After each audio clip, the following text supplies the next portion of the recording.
It's the Christmas season again, and time to dig up another obscure holiday classic. This time I'm going to be kind of morbid and take on Black Christmas, a really fucked up horror film released in 1974 and directed by Bob Clark.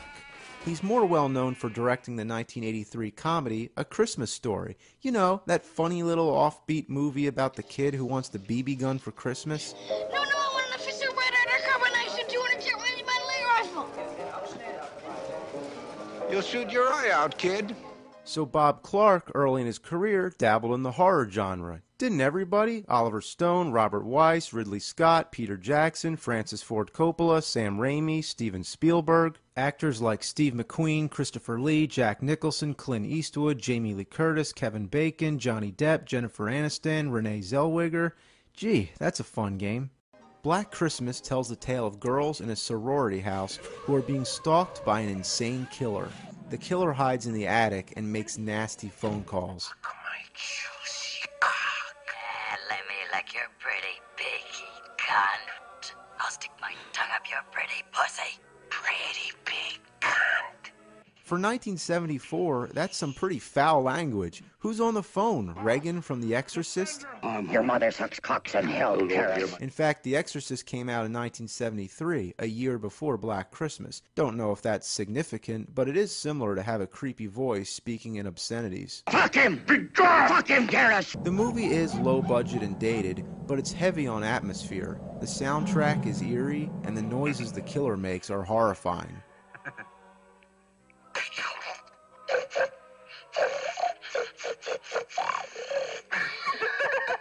The characters are mostly all disposable. You just wait for them to get killed.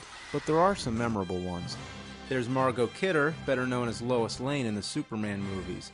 She's fun to watch. God damn you! Basically, she just goes around trash talking and being a drunken bitch, and she really has quite the potty mouth. I don't give a shit about Mr. Harris! You fucking creep! John Saxon plays a lieutenant, fresh off his role in Enter the Dragon. He doesn't have much to do, but his presence is felt. Then we have Marion Waldman as the house mother, who's always getting drunk. She hides liquor in a book in the toilet. She's a complete mess. Bitch. There's a lot of cursing in this movie, isn't there? Ho, ho, ho, fuck. Ho, ho, ho, shit. Now, this movie is often referred to as the first slasher movie, and I know why, but it is debatable, so let's dissect this notion a bit. In a general sense, a slasher movie implies the act of slashing. It's the way the villain kills his victims, most typically with a knife or a sharp instrument. Hitchcock's immortal Psycho from 1960 has the first famous stabbing scene, extremely graphic for its time.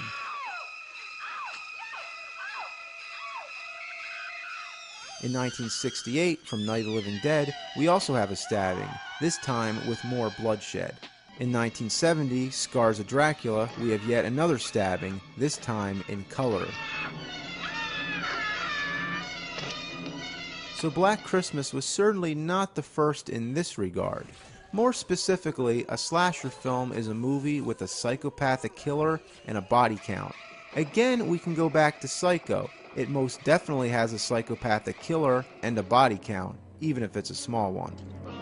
1974, Texas Chainsaw Massacre. The villain uses a hammer and a chainsaw, killing many unsuspecting victims. Definitely a body count if you ask me. This movie was only released 10 days before Black Christmas.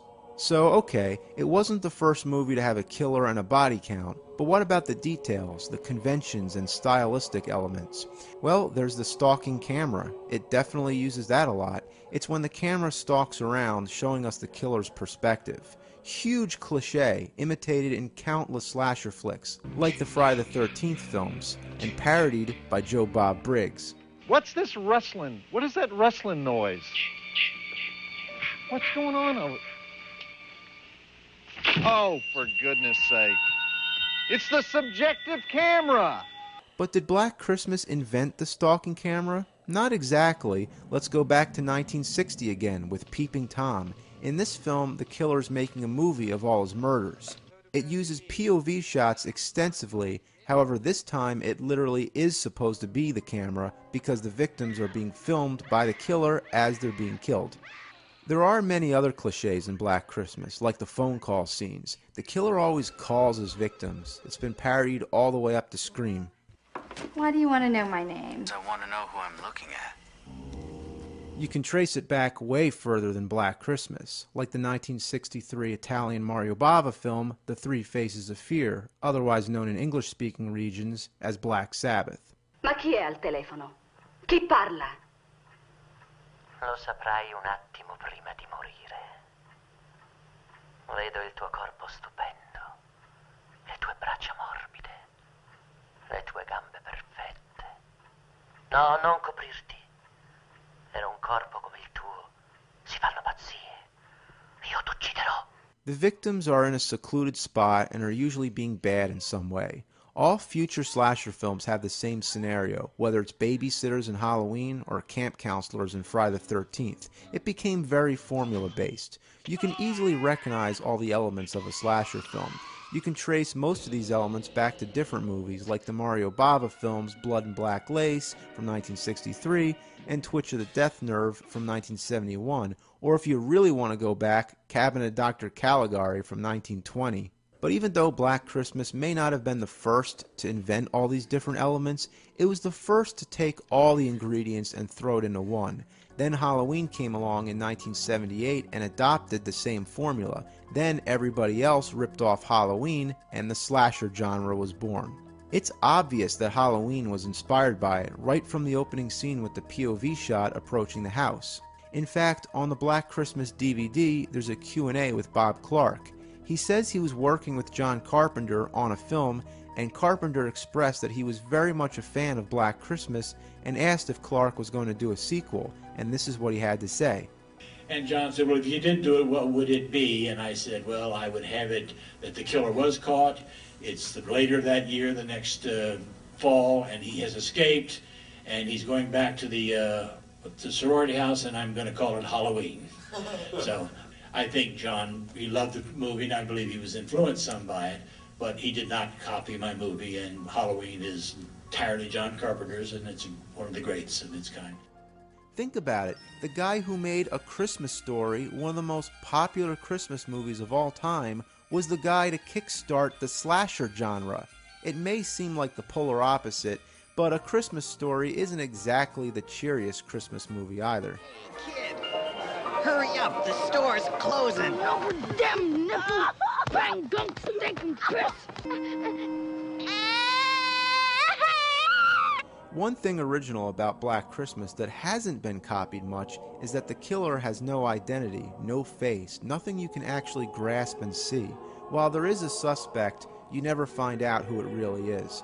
All slasher movies to follow banked on the whole concept of showing the killer and just putting a mask on him.